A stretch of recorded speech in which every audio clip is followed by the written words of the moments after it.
Good evening, good afternoon. जब भी ये वीडियो देख रहे हो तो क्लास 10th का आज हम चैप्टर शुरुआत से ही चला रहे हैं।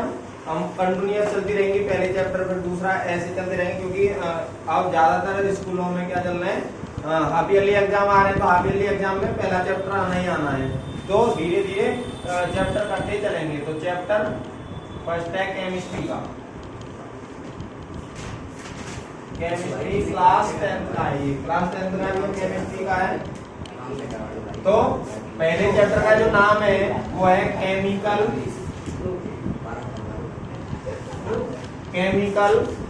Reactions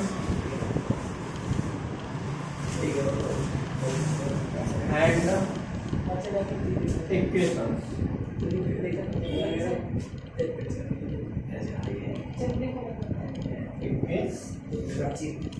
chemical reaction and equation चल रही है। तो सबसे पहले जो केमिकल क्या जानेंगे, केमिकल रिएक्शन के बारे में जानेंगे। तो केमिकल रिएक्शन पढ़ने से पहले जानेंगे भैया केमिकल चेंज के बारे में जानेंगे। अब केमिकल चेंज क्या होता है और फिजिकल चेंज क्या होता है, दोनों को ही समझ लें एक साथ। फिजिकल चेंज, एक केमिकल चेंज होता है, एक फिजिकल चेंज होता है। क्योंकि इसको पहले जान लेंगे तो इस चैप्टर को बहुत अच्छे से जानेंगे।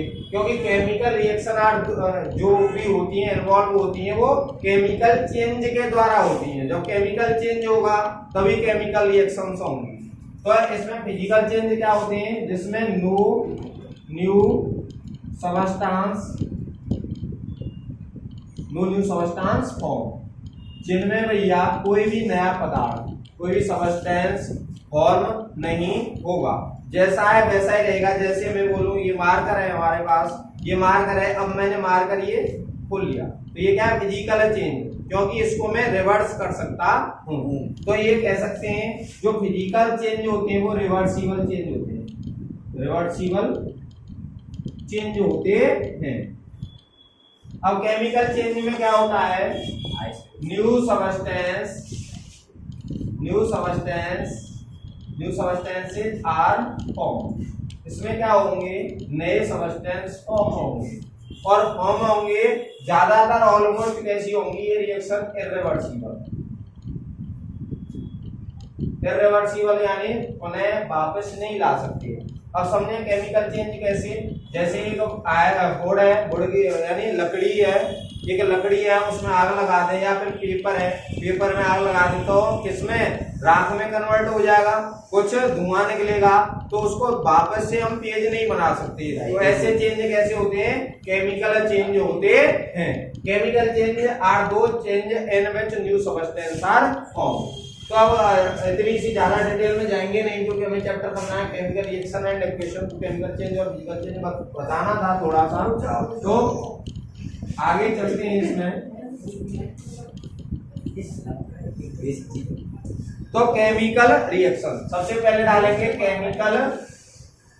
केमिकल रिएक्शंस के बारे में समझेंगे कि केमिकल रिएक्शन आखिरकार होती क्या है। तो the process in which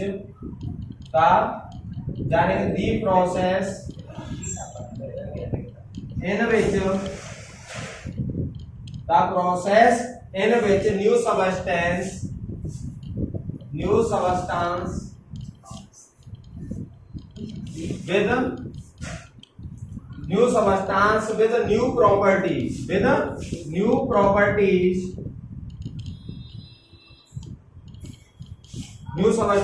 with new properties are formed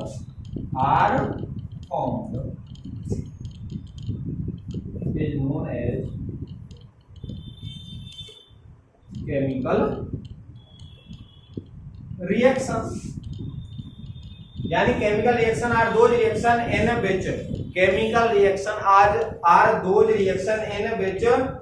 new substance with new properties, नए सबस्टेंस न्यू प्रॉपर्टी के साथ फॉर्म्ड होते हैं, वही क्या कहलाता है, केमिकल रिएक्शन कहलाता है। केमिकल रिएक्शन तभी बताया था मैंने केमिकल चेंज क्यों पढ़ाया, इसके पीछे रीजन ये है, chemical reaction involve chemical changes. Chemical reactions are involved या फॉर्म या hand due to chemical change. यानी केमिकल चेंज होगा, जब केमिकल चेंज होगा तो ही क्या होगा, केमिकल रिएक्शन होंगी। यदि केमिकल चेंज नहीं हुआ तो कोई भी रिएक्शन नहीं होगी। तो केमिकल चेंज मैंने बता दिया था, केमिकल चेंज वो होते हैं जिनमें न्यू सब्सटेंस फॉर्म्ड होते हैं, वो केमिकल चेंज होते हैं। ऐसे ही क्या है chemical reaction, the process in which new substance with new property are formed, new substance with new properties are formed is known as chemical reaction. Chemical reaction are involved या held due to chemical changes. Chemical changes के साथ ही chemical यानी रासायनिक परिवर्तनों के साथ ही क्या होती है, केमिकल रिएक्शन इन्वॉल्व होती है। यहाँ तक भैया कॉपी करें, ठीक है। अब आगे चलेंगे। अब भैया ये तो हमने समझ लिया कि केमिकल रिएक्शन होती क्या। अभी चैप्टर का क्या नाम था, केमिकल रिएक्शन एंड इक्वेशन बाद में पढ़ाएंगे स्टेप बाय स्टेप। जैसे Mg+K O2 तो क्या हो गया 2MgO, यानी मैग्नीशियम रेवन है, एक रेवन है, उसको रेगमाल से घिसने के बाद, एक क्वेश्चन भी है तुम्हारा एनसीईआरटी में, उसको रेवन से घिसने के बाद, रेवन से जब घिसेंगे तो उसको आग लगाएंगे तो उसमें से जलता चला जाएगा और व्हाइट कलर का पाउडर नीचे गिरता हुआ चला जाएगा। यानी मैग्नीशियम रेवन को जब जलाते हैं तो क्या है, व्हाइट पाउडर नीचे निकलता है, ये व्हाइट पाउडर है। तो इसी को क्या बोलते हैं, इसको बोलते हैं इक्वेशन। इसको क्या बोलते हैं, इक्वेशन। केमिकल रिएक्शन चैप्टर का नाम क्लियर हुआ, जिसमें न्यू सबस्टेंस फॉर्म्ड होते हैं, जिसमें न्यू सबस्टेंस फॉर्म्ड होते हैं। कैसे, new substance formed with new property, new properties के साथ फॉर्म होते हैं, उन्हें क्या कहते हैं हम भैया, केमिकल रिएक्शन। और इक्वेशन समझ में आ गया। अब इस चैप्टर को भैया इसी क्रम में आगे बढ़ाएंगे। अब आगे हेडिंग है डूरिंग ए केमिकल रिएक्शन। डूरिंग ए केमिकल रिएक्शन यानी केमिकल रिएक्शन जब हमारी होगी तो उसके अंदर क्या क्या घटित होगा। हम बोले हमारे यहाँ पराठे बन रहे हैं, हमारे यहाँ पराठे बन रहे हैं। अब पराठे बन रहे हैं तो पराठे बन कैसे रहे, पहले आटा लिया होगा, पानी लिया होगा, मथा होगा, उसके बाद आलू लाए होंगे, आलू की चटनी बनाई होगी, उसके बाद ऑयल लाए होंगे, ऐसे हुई होगी। तो ऐसे ही क्या केमिकल रिएक्शंस कैसे होती हैं। तो हेडिंग है डूरिंग ए केमिकल रिएक्शन। डूरिंग ए केमिकल रिएक्शन यानी केमिकल रिएक्शन के दौरान क्या क्या होता है भैया। क्या होगा, नए, अब देखो कोई चीज है, नए व्यक्ति की एंट्री हमारी लाइफ में कब होगी, जब पुराना व्यक्ति जाएगा। मतलब पुराना बॉन्ड टूटेगा तभी तो नया बॉन्ड आएगा। यानी इसमें क्या होता है, केमिकल रिएक्शन में पुराने बॉन्ड टूटते हैं, नए बॉन्ड बनते हैं। तो क्या है, रीअरेंजमेंट ऑफ, और क्या है, रीअरेंजमेंट ऑफ एटम्स। एटम्स का क्या है, इधर से उधर चला गया, इधर से उधर चला गया। तो मैं पहला पॉइंट बोल सकता हूं, रीअरेंजमेंट ऑफ एटम्स या फिर molecules take place, takes place.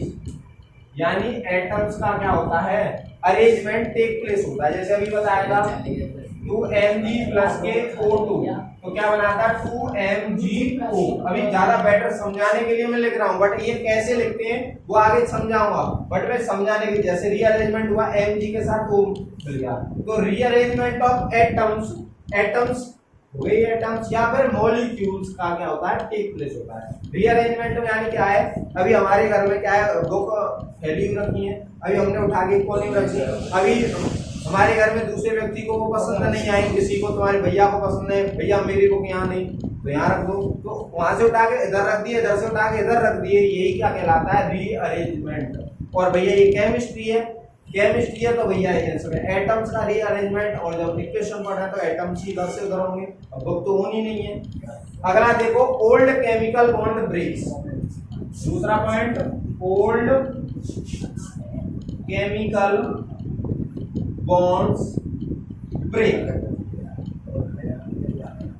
Old chemical bond क्या होंगे, ब्रेक्स होंगे टू फॉर्म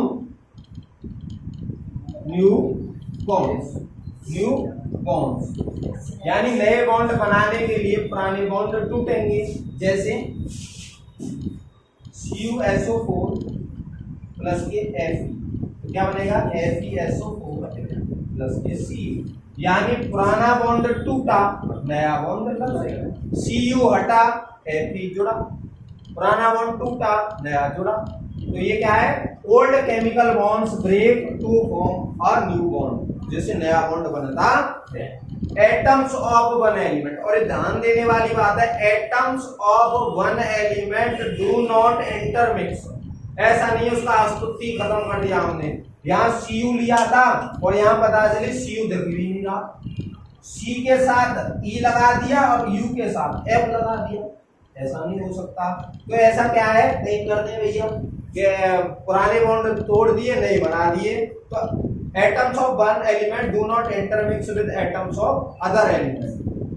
तो क्या बोल सकते हैं, atoms of one element, element क्या होते हैं, एलिमेंट्स क्या होते हैं, जिनमें एक ही प्रकार के कण होते हैं, which have same types of particles, which are made up of same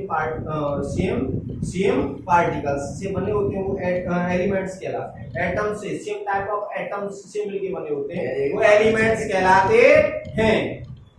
atoms of one element do not intermix with atoms of another element, यानी एक एलिमेंट के जो एटम्स हैं दूसरे एलिमेंट के साथ क्या नहीं करेंगे, इंटरमिक्स नहीं करेंगे। हाँ, बॉन्ड बनेगा बट इंटरमिक्स नहीं होंगे, आपस में मिलेंगे नहीं। यहाँ तक भैया कॉपी करो इनको। हाँ जी भैया, अब देखो केमिकल जो रिएक्शन है इसकी हमने जानकारी ले ली, कैसे क्या हुआ क्या नहीं हुआ, यानी पुराने बॉन्ड टूटेंगे, नए बॉन्ड बनेंगे, और rearrangement of atoms take place, और atoms of one element do not intermix with atoms of another element. ये भैया इंटरमिक्स नहीं होंगे। पूछ लेता है कभी कभी, what is the property of a chemical reaction या केमिकल रिएक्शन हेल्ड, कैसे होगी, तो कैसे होगी उसके पॉइंट है, rearrangement of atoms take place. दूसरा पॉइंट दे दोगे, उसी के साथ क्या दोगे, atoms of one element do not intermix with atoms of another element, और क्या दोगे, old bond break down to form a new bond, है ना। आगे देखेंगे parts of chemical equation, parts of chemical reaction या equation, parts of chemical, parts of chemical equation, parts of chemical equation. इसके कितने पार्ट्स होते हैं भैया, टू पार्ट्स होते हैं। एक तो होता है भैया रिएक्टेंट, एक होता है प्रोडक्ट। एक तो होता है भैया रिएक्टेंट और एक होता है प्रोडक्ट। रिएक्टेंट क्या होते हैं, द सबस्टेंस विच कंबाइन और रिएक्ट, सबस्टेंस विच कंबाइन और रिएक्ट, सबस्टेंस विच कंबाइन और रिएक्ट, जो कंबाइन होते हैं या फिर रिएक्ट करते हैं वही क्या कहलाते हैं भैया, रिएक्टेंट कहलाते हैं। और भैया एक चीज है, ये रिएक्टेंट कहलाएंगे ये हमेशा always written on LHS, left hand side, left hand side में लिखे जाते हैं। ये हमेशा क्या लिखे जाते हैं, लेफ्ट हैंड साइड में लिखे जाते हैं। और भैया दो अगर एटम या मॉलिक्यूल या कंपाउंड उनके बीच में जोड़ने के लिए प्लस का सिंबल लगाते हैं, प्लस से इसको दर्शाते हैं। जैसे कैसे, जैसे एग्जांपल दूं, zinc plus sulphuric, zinc plus sulphuric acid, तो प्लस सिंबल लगा दिया और इसका एरो का मतलब क्या है, रिएक्शन हो गई, रिएक्शन हो गई। या फिर क्या लेंगे, इनके सिंबल यूज कर लें Zn प्लस के H2SO एरो लगा, इसका मतलब है रिएक्शन हो रही है। और प्रोडक्ट क्या कहलाते हैं, product the new substance produce by the reaction, new substance formed या produce, new substance produce by the chemical reaction के दौरान। और क्या बोल सकता हूं, always written on RHS right hand side, और इसके बीच में भी क्या लगाते हैं, प्लस जोड़ने के लिए। जैसे जिंक प्लस सल्फ्यूरिक एसिड क्या बनाएगा, जिंक सल्फेट ZnSO4 प्लस के H2 गैस निकलेगी, इवोपरेट होगी। तो ये क्या हो गया भैया, ये एरो के बाद आए, ये क्या, यही क्या कहलाते हैं, प्रोडक्ट कहलाते हैं, और ये क्या कहलाते हैं, रिएक्टेंट। यानी those which are involved in a chemical reaction, या फिर बोल सकता हूं for definition, those substance which are involved in a chemical reaction, जो केमिकल रिएक्शन के दौरान इन्वॉल्व होते हैं वो क्या कहलाते हैं भैया, रिएक्टेंट कहलाते हैं, रिएक्टेंट कहलाते हैं। तो रिएक्टेंट और प्रोडक्ट की ये हो गई जानकारी।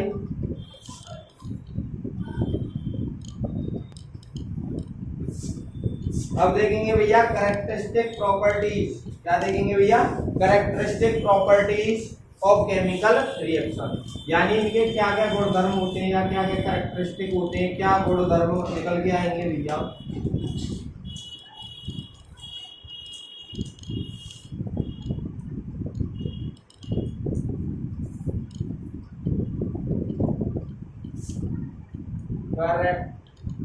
कैरेक्टरिस्टिक्स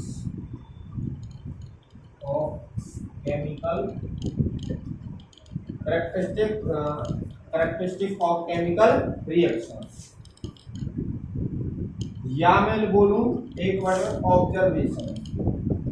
ऑब्जर्वेशंस क्या क्या होंगी, जब केमिकल रिएक्शंस होगी तो क्या हम कैसे पहचान करेंगे भैया, केमिकल रिएक्शंस होगी, यानी केमिकल रिएक्शन होगी। देखो या तो स्टेट में परिवर्तन आएगा, या तो स्टेट में परिवर्तन आएगा, या फिर उसके कलर में बदलाव आएगा, तो हम बता सकते हैं केमिकल रिएक्शन हो रही है।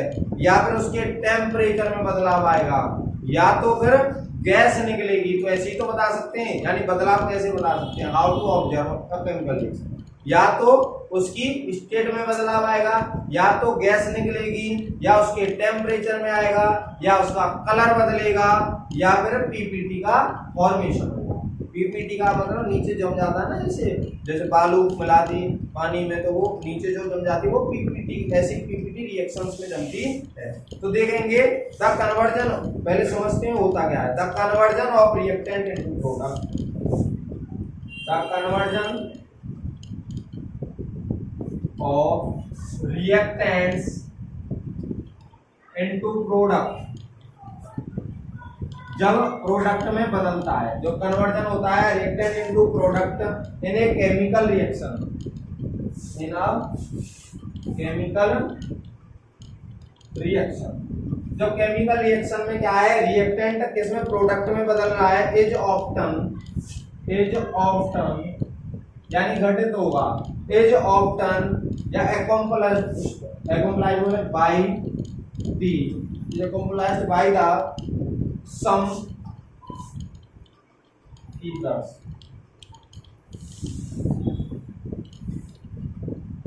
बहुत सारे बदलाव होंगे, जैसे पहला हम देखें चेंज इन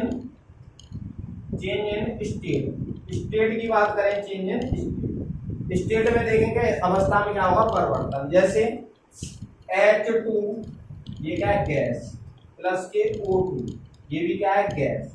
जब रिएक्शन हो जाएगी आपस में मिलेंगे तो क्या होगा, H2O। अब इसको बैलेंसिंग करना आगे बताएंगे, बट मैं बता दे रहा हूँ, नहीं तो ज्यादा पॉइंट होते हैं। चेंज इन स्टेट एनसीईआरटी में लिखे हुए हैं, बट मैं बता रहा हूँ कैसे। ये गैस था, ये भी गैस है और क्या बन गया ये लिक्विड। ये क्या फॉर्म होगा, ये हो गई change in state, change in state. अभी ये 2 है, हाइड्रोजन यहाँ पे 2 है, ये कितने 1 है, तो यहाँ का लगाते हैं 2, यहाँ का लगा देंगे चेंज इन टेम्परेचर। अब लेकिन दूसरा क्या फैक्टर देखने को मिलता है, change in temperature, change in temperature, यानी टेम्परेचर में क्या है बदलाव देखने को मिलता है। जैसे चूने में पानी डालो, जैसे कलई आती है, कलई होती है जो सफेदी, जैसे वेलकम वगैरह लिखते हैं, इसको तो कोई फंक्शन हो रहा है, वो उसको बोलते हैं सफेदी। तो सफेदी में जैसे ही पानी डालोगे तो हीट निकलेगी, बहुत सारी हीट निकलेगी। तो जब CaO प्लस के H2O, तो CaOH का होल ट्वाइस प्लस के क्या निकलेगी, हीट निकलेगी, क्या निकलेगी भैया, हीट निकलेगी। अब देखो एवोल्यूशन ऑफ गैसेज, तीसरा देखते हैं evolution of gas. Evolution of gas यानी चैप्टर आप तो तुमने ज्यादा पढ़ रखे होंगे, when metal react with dilute acid, तो ये क्या करेंगे हाइड्रोजन गैस इवॉल्व करते हैं, जैसे Zn प्लस के HCl 2HCl, तो क्या बनाएंगे ZnCl2 प्लस के H2 गैस। ये क्या है जो निकलता है उसको एरो ऊपर कर देते हैं, ऊपर गैस का। और देखो change in colour, change in colour, colour में बदलाव, कलर में बदलाव। जैसे 2AgCl लेते हैं तो क्या बनता है 2Ag प्लस के Cl2, ब्राउन ब्राउन कलर की ऐसी करके निकलती। तो इसकी आगे बात करेंगे और बढ़िया से। और formation of PPT, formation of PPT, जो पीपीटी है भैया वो डबल डिस्प्लेसमेंट रिएक्शन जितनी में है उनमें देखने को मिलेगी, उनमें देखने को मिलेगी। इतना कॉपी करो।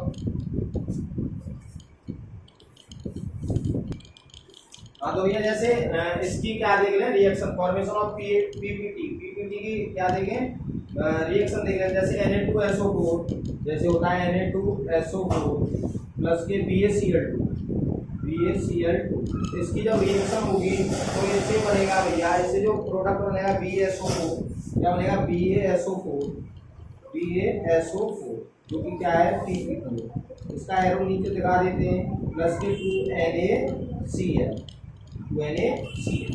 जैसे इसमें जो AgCl है, इसका जो कलर होता है, जो AgCl है इसका जो कलर है, जैसे कलर की बात करें तो कैसा होता है भैया, AgCl का व्हाइट, Ag का होगा ग्रीनिश व्हाइट और इसका येलोइश ग्रीन, इसका हो जाएगा येलोइश ग्रीन। तो आज की क्लास बस यहीं तक, ठीक है भैया, आज की क्लास यहीं तक है। आगे क्लास करेंगे, अगली क्लास जो होगी उसके बाद बताएंगे भैया लाइक वगैरह किया करो, हमारे बच्चे कह रहे हैं इस बात को।